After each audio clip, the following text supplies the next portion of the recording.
Mark Meadows, Donald Trump's suspiciously quiet former White House chief of staff, apparently contradicted Trump's claim that he declassified all documents before leaving office.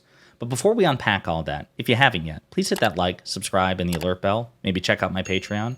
I'd appreciate the support. All right, folks, so what am I talking about? Well, given the many indictments facing Donald Trump, you could not be blamed if you do not remember them all, okay? You probably have lives and other things going on. But for those of us who obsess about politics, this pertains to the indictment, the first indictment brought by Special Counsel Jack Smith, pertaining to the willful retention of national defense information and documents, okay?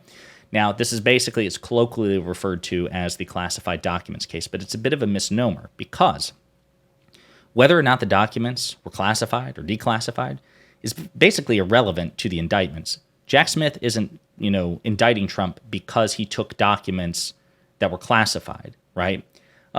It's not like Donald Trump had a legal right to those documents, even if they were declassified. When the National Archives asks that you give American government documents back, as is always the case with American presidents, Republican or Democrat, you have a legal obligation to give them back, right? Donald Trump did not have a right to any of those documents when the National Archives asked for them back, regardless of whether or not they were classified or declassified. But his longstanding claim is that they weren't declassified.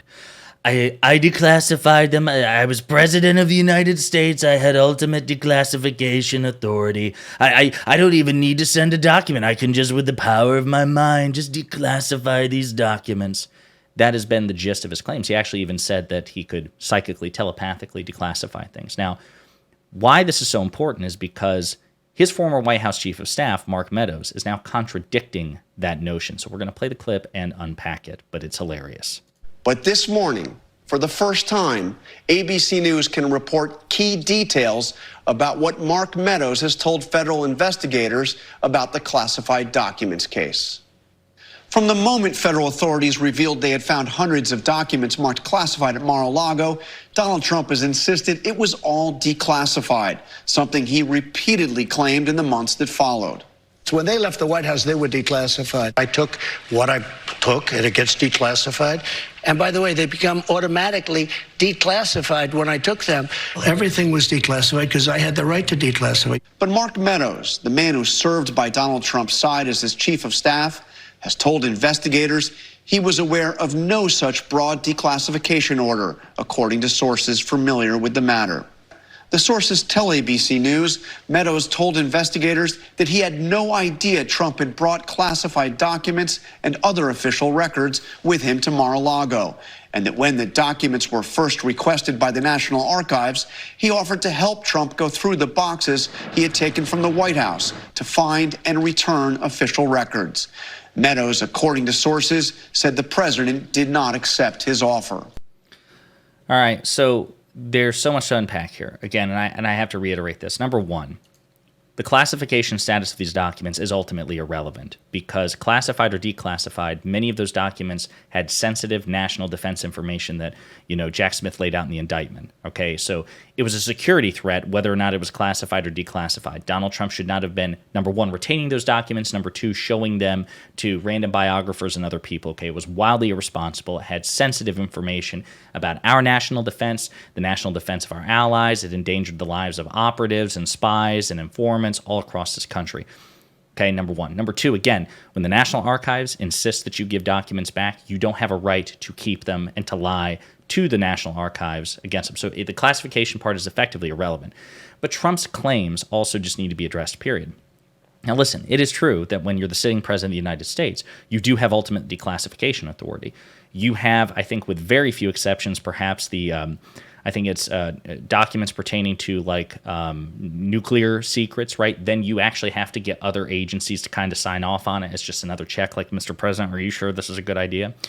But otherwise, the president, Republican or Democrat, the sitting president is treated as the ultimate declassification authority. He can basically declassify whatever he wants, but there is a process. Because other agencies have to know. The CIA has to know. The FBI has to know. The National Archives has to know. The Justice Department has to know. Think about it. If the president can psychically declassify things and he doesn't let the agencies responsible for enforcing America's secrets and protecting America's secrets know that, how could they possibly know it? you have to have a written record. There has to be an executive order. There has to be some sort of notification, because this isn't supernatural. It's not Harry Potter. When a leader thinks something, the relevant parties involved have to be informed. And since there's no psychic signal sent out to the relevant parties, you have to have a paper trail. And again, Republican or Democrat, that's always been the case.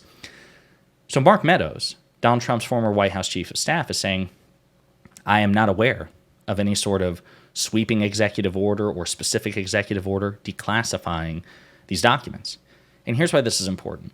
The White House chief of staff is effectively, they call it the second most powerful position in federal government. Now, obviously, that's up for debate. But you are running the executive office of the president. You are a cabinet-level position. In many ways, you are more powerful than the members of the cabinet because you are essentially the president's gatekeeper.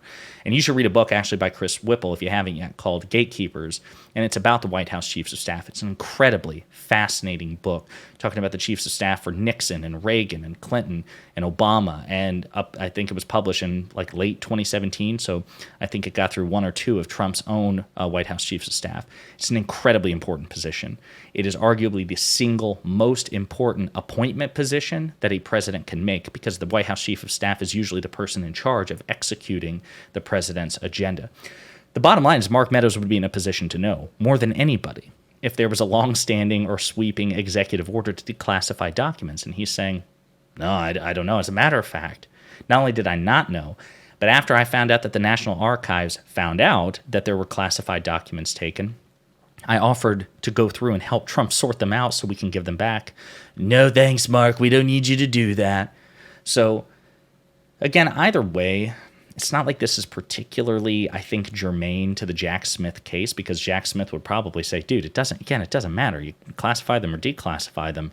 You still shouldn't have had them. There was sensitive military information there that you were not, number one, allowed to have, and number two, allowed to show other people, and certainly not allowed to obstruct authorities demanding that they be returned.